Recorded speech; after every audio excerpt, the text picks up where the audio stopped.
একটা দেবতা একটা স্থান অধিকার করেছে।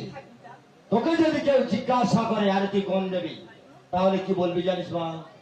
বলবি 64 কাহন ব্যাধির জননী শীতলা। 64 কাহন ব্যাধির জননী শীতলা। আমি হব ব্যাধির জননী শীতলা। তাহলে দাও পিতা দাও, সেই 64 কাহন ব্যাধি আমার রূপে কলসি ভরে দাও। আমি সর্বমত্ত পাতাল ত্রিজগৎ নাশে যাব পূজার কারণের তরে। দাও পিতা দাও, সেই 64 কাহন ব্যাধি আমার রূপে কলসি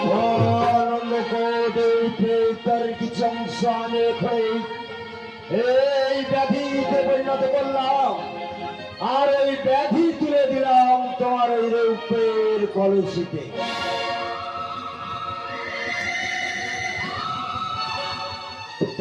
আজ থেকে শীতলা মা হলো 64 কাহন ব্যাধির জননী শীতলা।